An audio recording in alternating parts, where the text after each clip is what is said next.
تہذیب و تمدن کا آغاز چونکہ ابتدائے آفرینش سے ہے، اس لیے ہر انسان کی فطرت میں تہذیب کی سوجھ بوجھ موجود ہے۔ بہرحال آدم علیہ السلام کے بعد انسانی مخلوق کی تعداد روز بروز بڑھتی چلی گئی اور انسانی کمزوریوں کی بنا پر گناہ شروع ہو گئے۔ زمین پر سب سے پہلے ہونے والی معصیت قابیل کے ہاتھوں اپنے بھائی حابیل کے قتل کی صورت میں سامنے آئی۔ اللہ تعالیٰ نے قرآن مجید میں قابیل اور اس کے بھائی حابیل کا قصہ بیان کیا ہے۔ قابیل قرخت اور درشت طبیعت کا مالک تھا، جبکہ اس کا بھائی حابیل رحم دل اور نرم طبیعت تھا۔ قابیل کھیتی باڑی کرتا تھا اور حابیل مویشی چراتا تھا۔ حابیل کے نرم دل ہونے کی ایک وجہ اس کا بکریاں چرانا تھا، کیونکہ ایک چرواہا اپنی بکری کو بھوکا دیکھ کر اسے چارہ کھلائے بغیر نہیں رہتا، نہیں وہ کسی بکری کو پیاسا دیکھ کر اسے بھول جاتا ہے۔ اپنے جانور پر اس کی طاقت سے زیادہ بوجھ بھی نہیں لادتا۔ بنی نوع انسان کی تعداد میں اضافے کے لیے اس وقت ایسا قانون تھا جو اب حرام ہے، اور وہ ہے بہن کے ساتھ نکاح۔ چونکہ اس وقت کے سب لوگ آدم علیہ السلام کی حقیقی اولاد تھے اور آپس میں بہن بھائی تھے، اس لیے اس وقت کی شریعت کی روح سے قابیل اپنے ساتھ جڑواں پیدا ہونے والی بہن کے سوا کسی دوسری بہن سے شادی کر سکتا تھا، اور اسی طرح حابیل اپنے ساتھ جڑواں پیدا ہونے والی بہن کے علاوہ کسی دوسری بہن سے شادی کر سکتا تھا۔ اس کی صورت یہ تھی کہ قابیل کی شادی حابیل کی بہن سے ہو اور حابیل کی شادی قابیل کی بہن سے ہو، لیکن ہوا یہ کہ حابیل کی بہن خوبصورتی میں قابیل کی بہن سے کم تھی، اس لیے قابیل نے حابیل کی بہن سے شادی کرنے سے انکار کر دیا اور اپنی جڑواں بہن سے شادی کی خواہش ظاہر کی، لیکن ایسا کرنا آدم علیہ السلام کی شریعت میں حرام تھا۔ آپ نبی بھی تھے اور رسول بھی۔ رسول اور نبی میں فرق یہ ہے کہ رسول پر شریعت اور احکام نازل ہوتے ہیں، لیکن نبی پر شریعت نازل نہیں ہوتی، البتہ اس کی طرف وحی نازل ہوتی ہے اور معجزات عطا کیے جاتے ہیں، جبکہ شریعت صرف رسولوں ہی پر نازل کی جاتی ہے۔ آدم علیہ السلام بھی چونکہ رسول تھے، اس لیے ان کی شریعت میں یہ قانون تھا کہ کوئی شخص اپنے ساتھ جڑواں پیدا ہونے والی بہن کے ساتھ شادی نہیں کر سکتا۔ قابیل اس شرعی حکم کی وجہ سے غضبناک ہو گیا۔ اس نے تعجب کا اظہار کرتے ہوئے اس قانون کو ماننے سے انکار کر دیا۔ آدم علیہ السلام نے ان دونوں کے درمیان فیصلہ کرتے ہوئے انہیں حکم دیا کہ دونوں اللہ کے حضور ایک ہدیہ پیش کریں۔ ہدیہ اس جانور کو کہتے ہیں جسے اللہ کے نام پر ذبح کر کے فقراء میں تقسیم کر دیا جائے۔ اس سے مقصود اللہ کے لیے اپنی نیت کو خالص کرنا ہوتا ہے۔ اس عمل کو قربانی کہا جاتا ہے۔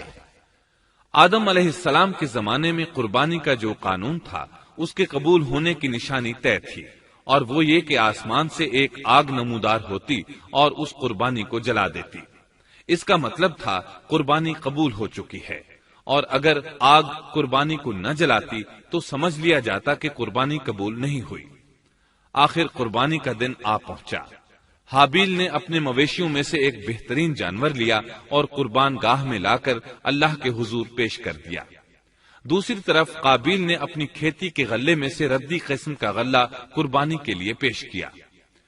دوسرے دن دونوں قربان گاہ پہنچے تو انہوں نے دیکھا کہ حابیل کی قربانی قبول ہو چکی ہے، جبکہ قابیل کی قربانی کو آگ نے چھوا تک نہیں تھا۔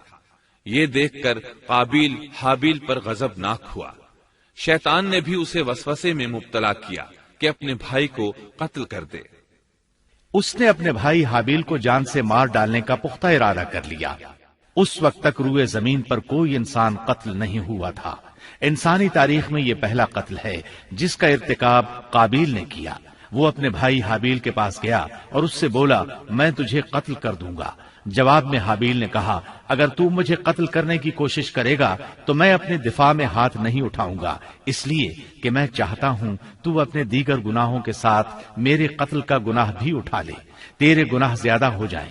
چنانچہ ایک تاریک رات میں حابیل سویا ہوا تھا کہ قابیل ایک بڑا سا پتھر اٹھا کر اس کے پاس آیا۔ اس نے وہ پتھر اپنے بھائی کے سر پر دے مارا۔ اس طرح اس نے حابیل کو قتل کر دیا۔ روئے زمین پر قتل کی ابتدا کر دی، زمین کو پہلے خون سے رنگ دیا۔ تاریخ انسانی میں یہ سب سے پہلا جرم تھا جو قابیل کے ہاتھوں ہوا۔ قتل تو وہ کر بیٹھا، اب حیران اور پریشان ہوا کہ اس کی لاش کا کیا کرے۔ اس وقت تک نسل انسانی موت سے بھی دوچار نہیں ہوئی تھی۔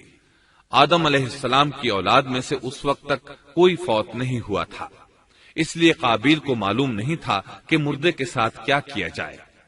اسی کشمکش کے عالم میں اس نے بھائی کی لاش کو کمر پر اٹھا لیا اور چل پڑا۔ چلا جا رہا تھا کہ اللہ نے 2 کوے بھیجے۔ دونوں کوے آپس میں لڑ پڑے، ایک نے دوسرے کو ہلاک کر دیا۔ اب زندہ کوا مٹی کھودنے لگا۔ اس طرح اس نے ایک گڑھا تیار کر لیا، مردہ کوے کو اس میں رکھا اور اوپر مٹی ڈال دی۔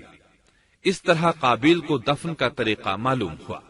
اس نے بھی گڑھا کھودا اور حابیل کی لاش کو اس میں دبا دیا۔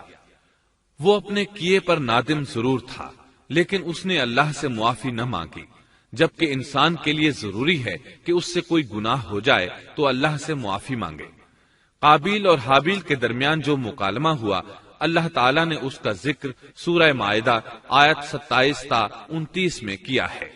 اللہ فرماتے ہیں، آدم علیہ السلام کے دونوں بیٹوں کا کھرا کھرا حال بھی انہیں سنا دو۔ ان دونوں نے ایک نذرانہ پیش کیا، ان میں سے ایک کی نذر تو قبول ہو گئی اور دوسرے کی قبول نہ ہوئی، تو وہ کہنے لگا میں تجھے مار ہی ڈالوں گا۔ اس نے کہا اللہ تقوی والوں ہی کا عمل قبول کرتا ہے، گو تو میرے قتل کے لیے دسترازی کرے، لیکن میں تیرے قتل کے لیے ہرگز اپنا ہاتھ نہیں بڑھاؤں گا۔ میں تو اللہ تعالی پروردگار عالم سے خوف کھاتا ہوں۔ میں تو چاہتا ہوں کہ تو میرا گناہ اور اپنا گناہ اپنے سر پر رکھ لے اور دوزخیوں میں شامل ہو جائے۔ ظالموں کا یہی بدلہ ہے۔ اس کا مطلب یہ تھا کہ تیرے اور گناہوں کے ساتھ میرے قتل کا گناہ بھی تیرے ذمہ لگے اور تو ظالموں میں سے ہو جائے۔ حابیل کے قتل کے بعد قابیل پر جو گزری، اس کا ذکر اللہ نے سورہ مائدہ آیت 30 اور 31 میں کیا ہے۔ پس اسے اس کے نفس نے اپنے بھائی کے قتل پر آمادہ کر دیا اور اس نے اسے قتل کر ڈالا، اس سے وہ نقصان والوں میں سے ہو گیا۔ پھر اللہ تعالیٰ نے ایک کوے کو بھیجا جو زمین کھود رہا تھا، تاکہ اسے دکھائے کہ وہ کس طرح اپنے بھائی کی ناش کو چھپا سکتا ہے۔ وہ کہنے لگا ہائے افسوس، کیا میں ایسا کرنے سے بھی گیا گزرا ہو گیا کہ اس کوے کی طرح اپنے بھائی کی لاش کو دفنا دیتا۔ پھر تو بڑا ہی پشیمان اور شرمندہ ہوا۔ امام احمد، ترمذی اور ابو داود نے سیدنا سعد بن ابی وقاص رضی اللہ عنہ سے روایت کی ہے کہ انہوں نے سیدنا عثمان رضی اللہ عنہ کی شہادت کے فتنے کے وقت فرمایا، میں گواہی دیتا ہوں کہ رسول اکرم صلی اللہ علیہ وسلم نے فرمایا تھا، ایک بہت بڑا فتنہ رونما ہوگا، اس میں بیٹھنے والا کھڑے ہونے والے سے بہتر ہوگا اور کھڑا ہونے والا چلنے والے سے بہتر ہوگا اور چلنے والا دوڑنے والے سے بہتر ہوگا۔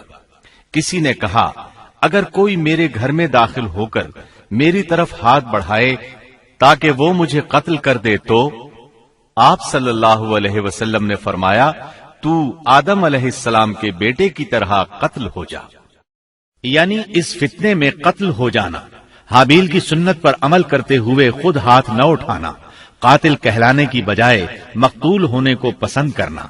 اسی طرح مسند احمد کی ایک روایت میں ہے، رسول اللہ صلی اللہ علیہ وسلم نے فرمایا، دنیا میں جب بھی کوئی ظلم سے قتل ہوتا ہے تو اس کا گناہ آدم علیہ السلام کے پہلے بیٹے قابیل کی گردن پر ضرور ہوتا ہے، اس لیے کہ وہ پہلا شخص ہے جس نے ظالمانہ قتل کی ابتدا کی اور یہ ناپاک طریقہ جاری کیا۔ اس حدیث سے اس جرم کی نوعیت کا بخوبی اندازہ ہوتا ہے کہ اللہ تعالیٰ نے اس کو صرف ایک قتل قرار نہیں دیا بلکہ اس کو ایک گھناؤنی حرکت قرار دیا۔ قیامت تک آنے والے لوگ جو اس گناہ کے مرتکب ہوں گے ان کا کچھ گناہ قابیل کے حساب میں ڈالا جائے گا۔ حابیل کو قتل کرنے کے بعد قابیل نے اپنی بیوی کو ساتھ لیا اور دور دراز نرم زمین کے پاس جا کر رہائش پذیر ہو گیا اور آدم علیہ السلام کے سامنے تک نہ ہوا۔ آدم علیہ السلام پہاڑوں کے قریب ایک بستی میں رہ رہے تھے، یہ ان سے بہت دور جا بسا تھا۔ اس طرح قابیل کا آدم علیہ السلام سے رابطہ بالکل ختم ہو گیا اور اس سے ایک نئی نسل کی ابتدا ہوئی۔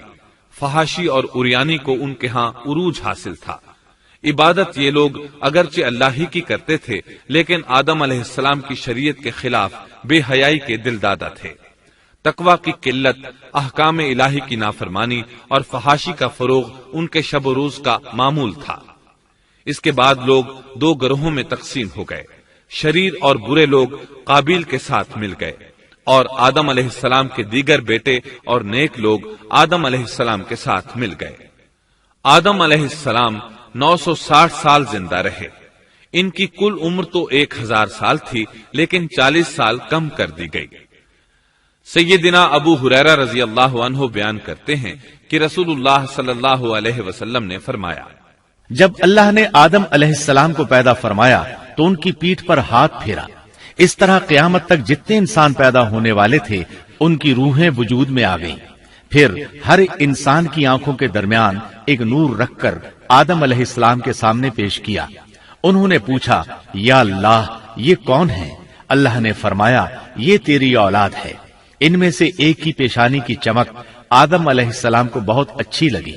انہوں نے پوچھا، یا اللہ یہ کون ہے؟ جواب ملا، یہ تیری اولاد میں سے بہت دور جا کر ہیں، ان کا نام داؤد ہے۔ پوچھا، ان کی عمر کتنی ہے؟ فرمایا 60 سال۔ آدم علیہ السلام کہنے لگے، یا اللہ 40 سال میری عمر میں سے ان کی عمر میں شامل کر دے۔ اس سلسلے میں دوسری روایت یوں آئی ہے، جب آدم علیہ السلام کی روح قبض کرنے کے لیے فرشتہ آیا تو وہ کہنے لگے، میری عمر میں تو ابھی 40 سال باقی ہیں۔ اس وقت ان کی عمر 960 سال تھی۔ انبیاء اپنی عمر سے واقف ہوتے ہیں۔ فرشتے نے کہا، کیا آپ کو یاد نہیں آپ نے اپنی عمر کے 40 سال اپنی اولاد داؤد کو ہبہ کر دیے تھے؟ رسول اللہ صلی اللہ علیہ وسلم نے فرمایا، چونکہ آدم علیہ السلام نے انکار کیا تو ان کی اولاد بھی انکار کی عادی ہے۔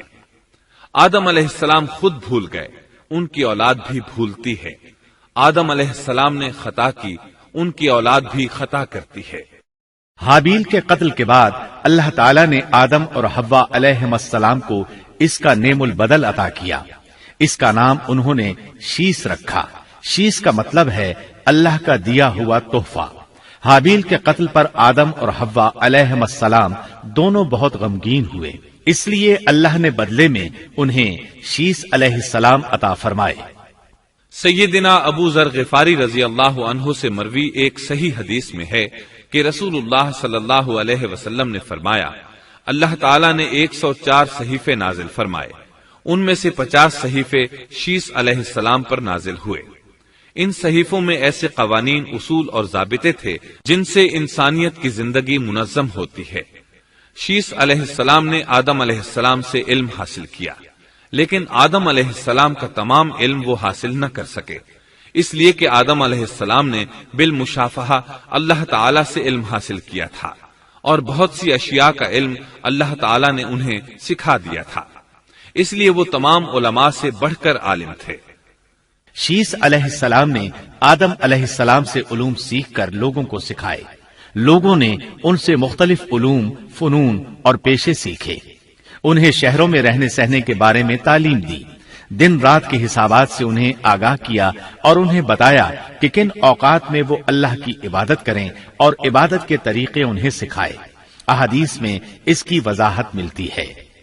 امام احمد رحمت اللہ علیہ بیان کرتے ہیں کہ ابو زمعہ سعدی کہتے ہیں کہ انہوں نے مدینے میں ایک شیخ کو لوگوں سے کلام کرتے دیکھا تو ان کے متعلق پوچھا، یہ کون شخص ہے؟ لوگوں نے بتایا کہ یہ ابی بن کعب رضی اللہ عنہ ہیں، بڑے صحابہ میں ان کا شمار ہوتا ہے، تمام مسلمانوں سے بڑھ کر قرآن اور اس کی تفسیر کے عالم ہیں۔ ابو زمعہ فرماتے ہیں کہ ابی بن کعب رضی اللہ عنہ اس وقت یہ واقعہ بیان کر رہے تھے کہ جب آدم علیہ السلام کی وفات کا وقت قریب آیا تو انہوں نے اپنے بیٹوں سے فرمایا، میرا جنت کے پھل کھانے کو جی چاہتا ہے۔ جنت کے پھل دنیاوی پھلوں جیسے ہی ہوتے ہیں، سیب، انار، انگور، یہ سب جنت میں موجود تھے۔ جنت کے اور دنیا کے پھلوں میں فرق یہ ہے کہ دنیاوی پھل بدبودار ہو جاتے ہیں، جبکہ جنتی پھل کبھی بدبودار نہیں ہوتے۔ اسی طرح دنیاوی پھلوں کا ذائقہ عارضی ہوتا ہے، جبکہ جنتی پھلوں کا ذائقہ ہمیشہ برقرار رہتا ہے۔ اس لیے آدم علیہ السلام نے چاہا کہ وہ جنت کے پھل کھائیں۔